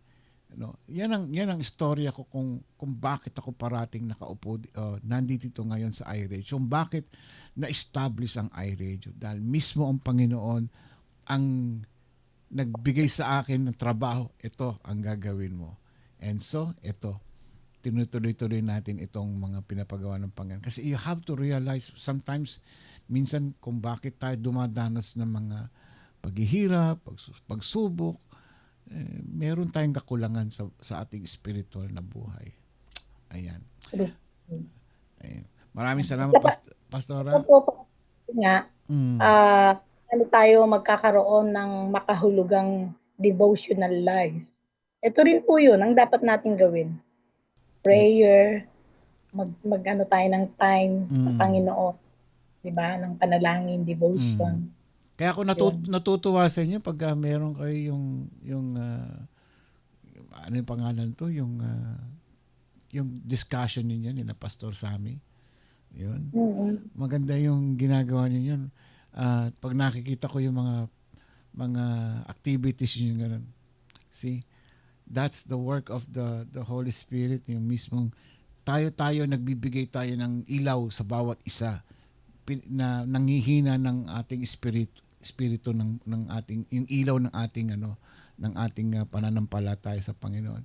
Kailangan magsisindihan tayo eh. Pag nanghihina yung isa, sisindihan mo pag malakas ang sayo. Pero pagka dumarating oras na ikaw din naman ang pinanghihinaan, siyempre mag-i-enlight din naman yung ibang tao para ikaw naman din ay magkaroon din ng liwanag. Huwag natin pabayaan ng isa't isa na mamatay yung apoy na yun. Kaya kung nararamdaman na natin gano'n na nanghihina na yung mga apoy natin, bumangon tayo. Huwag natin pabayaan itong mawala hanggang sa maglaho na dahil hindi natin alam ang mangyayari sa bawat minuto, sa bawat segundo na mangyayari sa ating buhay. Alright, maraming salamat, Pastora. Naku, napakaganda nitong topic mong ito at I'm sure maraming na-bless dito at sana, guys, huwag natin pabayaan yung init ng apoy ng unang makilala natin ating Panginoon. Pastora, pag-pray natin as usual, si Nanay Luz Conperido at Mami Irene Manalo. Siyempre, yung ating mga suki sa prayer ngayon, ano? And siyempre si Ramesh, yung ating kasamaan dito sa Cobinas na hanggang ngayon ay ano pa rin siya, nakikipaglaban pa rin sa kanyang buhay. Kung kailan siya kukunin ng ating Panginoon, hindi natin alam. So that's why humingi tayo ng prayer sa lahat ng ating mga kasamaan dito na kawanan ang kanyang makarecover siya. No? Sige po. Okay, sige po. Sa aming church din po, Papsi, ay marami talaga kami mga prayer request din. Sige, sama na natin din yun. Natin din sa ating mga panalangin sa oras pong ito. Sige, let's pray po. Panginoon, muli, maraming pong salamat sa salita mo na patuloy na nagpapaalala po sa amin, Panginoon, kapag kami o Diyos ay nanghihina dahil sa mga pagsubok o problema na nararanasan ng bawat isa. Salamat dahil sa mga salita mo, nare-remind po kami kung ano po yung mga dapat po namin gawin, O Diyos, at patuloy na kami pong lahat, O Diyos, ay huwag mawala sa inyong presensya. Salamat po sa patuloy na paalala. Sa mga oras din pong ito, Panginoon, ay patuloy po naming tinataas, pinapanalangin sa inyo si Mami Irene, Panginoon. Ang dalangin namin na patuloy, nakagalingan, complete healing, Lord, para kay Mami Irene. Salamat sa patuloy na pagkilos mo sa kanyang buhay, sa patuloy na pagkilos mo sa kanyang katawan, Panginoon, na kayo ang nagawa, Panginoon. Yes, Kaya patuloy namin siyang pinagkakatiwala sa inyo, anuman po yung kalagayan niya sa mga oras na ito, nararamdaman sa mga oras na ito, kayo po yung nakakatilan. Dalangin po namin na kayo ang kumilos sa kanya, na patuloy na yung panalangin at kahilingan niya, kasama po kami sa kanyang kahilingan, ay patuloy niyo nga po itong i-grant, Panginoon, ibigay kay Mami Irene. Salamat po sa buhay niya, na sa kabila ng mga pagsubok na nararanasan niya, ay nakikita po namin na patuloy siyang naglilingkod sa inyo, patuloy siyang nagpupuri sa inyo, Panginoon. Ganon din, Panginoon, si Nanay Luz, Panginoon. Yes, Ganon din po yung kalagayan niya sa mga oras na ito. Kayo po yung nakakaalam. Wala pong imposible sa inyo, Panginoon. Yes, Lord. Amen. We pray, Lord, the healing power for her, Lord, na patuloy naming pinakakawalan. Ang sabi niyo po na anuman ang pakawalan namin dito sa lupa ay pinakakawalan mo dyan sa langit. Yes, Ano man Lord. po ang Amen. kalagan sa lupa, pinakalagan niyo po dyan sa langit. Kaya sa Amen. oras pong Yes, ito, Lord Jesus. dalangin po namin, pinakakawalan po namin sa mga oras na ito ang kagalingan, Panginoon, na nagmumula sa inyo, Panginoon. Dalangin namin na patungo sa aming mga kapatid na merong karamdaman. Even si Brother Rames, Panginoon, Yes, Lord. Lord, ang iyong kalooban, ang patuloy na mangyari Yes. sa kanyang buhay, Yes, Panginoon. Lord Jesus. Walang imposible, Jesus' Panginoon, name. sa inyo. Kayo po, O Diyos, ang patuloy na nagpapagaling. Kayo po ang patuloy na humahawak ng aming mga buhay. Yes, Lord Kaya God. patuloy kami Amen. nagpapasalim, Panginoon. Ano man ang inyong kalooban, Panginoon, ay patuloy namin kayo ang masunod. Not our will, but thy will be done, O Amen. Lord. Yes, Lord Kahit God. Panginoon, hindi man po namin alam kung ano po ang inyong kalooban sa kanila, Panginoon. But still, kami po ay nakikiisa sa kanilang mga panalangin, Panginoon, ng kagalingan, kalakasan, Panginoon. At hindi lamang para sa kanila, kundi sa lahat ng mga kapatid namin, Panginoon, na nangihina physically and spiritually, Panginoon. Hindi man namin ma-mention yung kanilang mga pangalan. But Lord, kilala niyo po sila, Panginoon. Yes, Lord God. Patuloy kayo ang hipo sa kanila. Mm. Even po, Panginoon, yung kasamahan ko dito sa church, si Jaja, Panginoon, na dengue. Lord, that ko po na patuloy na kagalingan sa batang ito, Yes, Lord Panginoon. God. Seniors po Jesus' namin na name. ngayon ay nasa hospital, Panginoon, para magpa-check up, Panginoon. Lord, nakikita niyo po yung mga kalagayan po nila, Panginoon. Kayo po ang kumilos at humipo sa kanila, Panginoon. Pinadalangin at pinagkakatiwala po namin sila sa iyong mapagsamay, Panginoon. At nakikisa kami, Panginoon, sa kanilang mga panalangin. Lord, salamat po, salamat po. Ganon din, Panginoon, na patuloy mo rin gagabayan si Papshi, Panginoon. Ngayon na wala po si Mamshi, ay patuloy mo siyang gagabayan saan man pupunta si Papshi, Panginoon, na patuloy kayo ang gagabay sa kanya at mag-iingat. Yes, Lord God. Panginoon, habang nandito siya sa Pinas, dalangin namin na lahat po ng mga gusto niyang maayos, Panginoon, ay nawa maayos po ito, Panginoon, habang nandito siya. Lord, muli maraming salamat. I-bless niyo ang bawat isa. At patuloy na kami po ay bigyan niyo, Panginoon, ng apoy, Panginoon, na nagmumula sa Yes, inyo, Lord Panginoon. God. Yes. Huwag po kami makakalimot, Panginoon. Kung Amen. sakali mang kayo nanghihina, nanlalamig, patuloy naming maalala na ang mga salita mo, ang siyang patuloy na magbibigay sa amin ng kalakasan, ng kapangyarihan para patuloy kami maglingkod sa inyo, Panginoon. Lord, muli kami pong salamat. Nabalik namin ang papuri, ang pasalamatan na tatangi lamang sa iyo sa pangalan ni Jesus. Amen. Amen. Amen. Yan. Ayan po. Thank you, Pastor Maribik. Thank you po. Huwag kang maboboard pag naboboard ka. Kala ko sasabi mo, huwag kang madudulas Huwag. Kasama na rin yun. Pag nadulas ka, balakang mo naman ang madadali noon. Oh. Sige po, Papi. Sige. Bye-bye po. Bye-bye. Thank you. God bless sa inyo. Bye-bye. Thank you po. Pastor Maribik Liano, maraming salamat sa iyong mensahe na keep the fire burning. Yung ating paniniwala at tiwala sa ating Panginoon, huwag natin pabayaan mawala yan. Alam niyo bakit tayo nawawalan ng o nanghihina yung apoy natin sa Panginoon? Dahil sa mga pagsubok na dinadanas natin sa buhay. Normal naman yan, di ba? Wala naman taong walang problema. Lahat tayo dumadanas sa pagsubok. Presidente nga ng Amerika o ng Pilipinas, di ba? Tambak-tambak ang problema niyan. Hindi naman niya kaano-ano yung mga tao, pero trabaho nila yon, di ba? Tayo mga Kristiyano, ganon din tayo. Hindi naman natin kaano-ano yung mga kasamahan natin sa church. Kapatiran lang natin, pero yun ang trabaho natin. Ang mahalin natin ang kapwa natin. Yan ang sabi ng Panginoon, pinag-uutos niya. Mahalin natin ang kapwa natin. Yung mga problema po sa buhay natin, lahat tayo meron yan. Pero kahit na meron tayong problema, kasama naman natin ang Panginoon sa mga pagsubok sa mga laban na yan, di ba?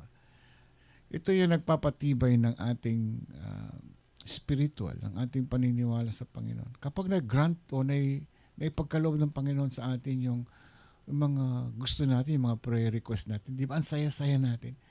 Tapos, ay, thank you Lord, thank you Lord. Tapos, ayan na naman, may problema na naman tayo. Bigla na naman, babaksak na naman tayo. Manghihina na naman tayo. Tapos, pray na naman tayo. Lord, naku, laki ng problema ko, tulungan mo ako, ganito, ganyan. Ano? And then, paulit-ulit lang naman ito hanggang sa masanayan na natin na magiging matatag at yung sanay na tayo sa mga ganitong klaseng pagsubok sa buhay na sa susunod ay kaya ni Lord yan. Minsan nangyari sa akin ito, hindi ako pinabayaan ni Lord. Bakit di natin ibalik yun? Yung bang kapag ka nabigay sa atin o paano ko ba ipapaliwanag ito? Hindi ba may mga prayer request tayo na matagal nating pinagpe-pray tapos one time nangyari, na-bless tayo.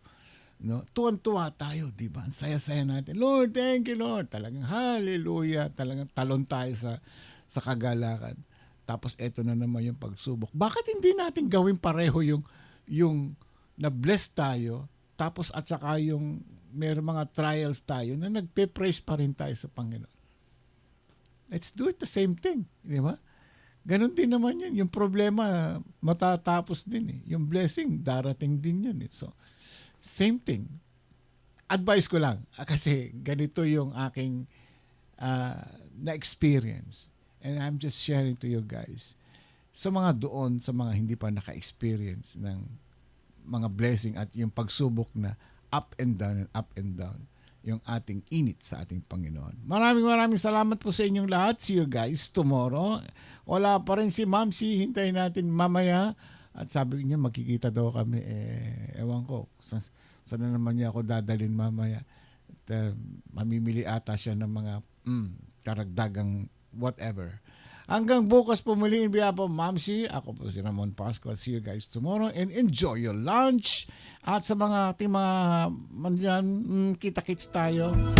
See you tomorrow. Bye-bye.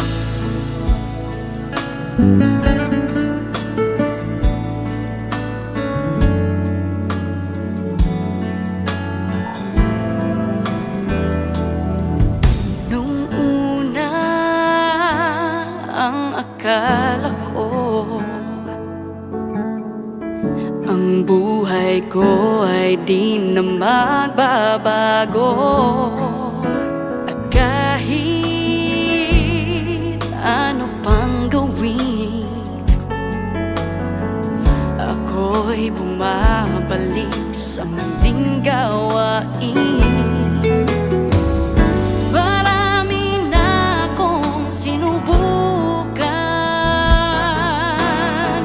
kung sino-sinong nilapitan ng halos. Ako ay sumuko na, si Jesus ay nakilala.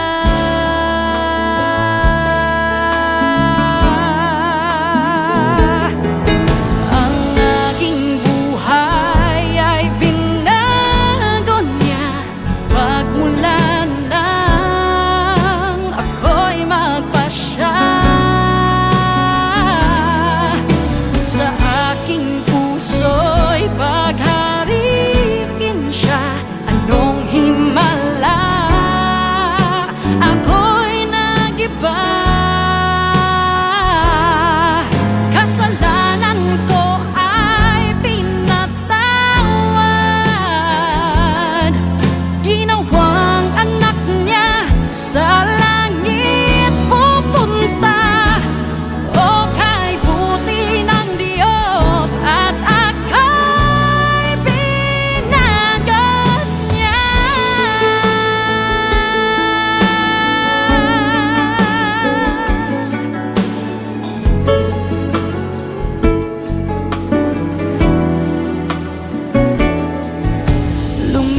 Lumipas ang mga taon, lalong naging tapat ang Panginoon sa aking mga pag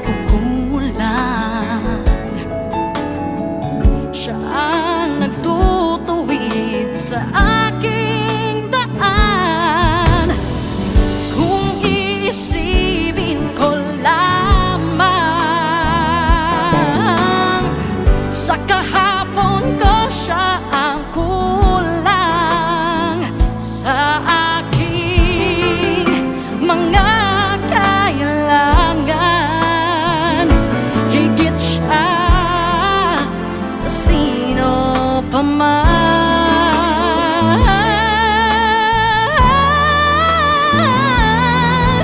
ang aking buhay ay binago niya.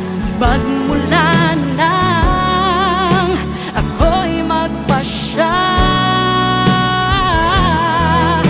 sa aking puso'y paghariin siya.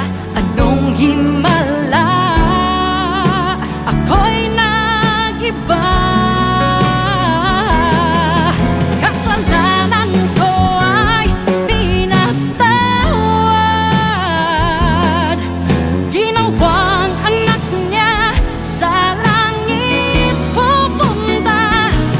O kay buti ng Diyos at ako'y binago niya.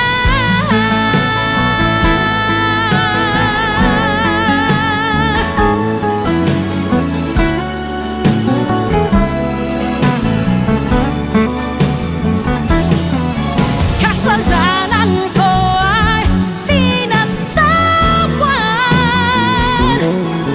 Ginawang anak niya sa langit pupunta. O kay buti ng Diyos at ako'y binago niya.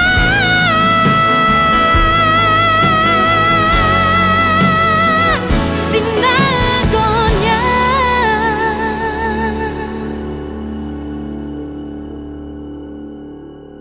Kay buti ng Diyos at ako'y binago niya.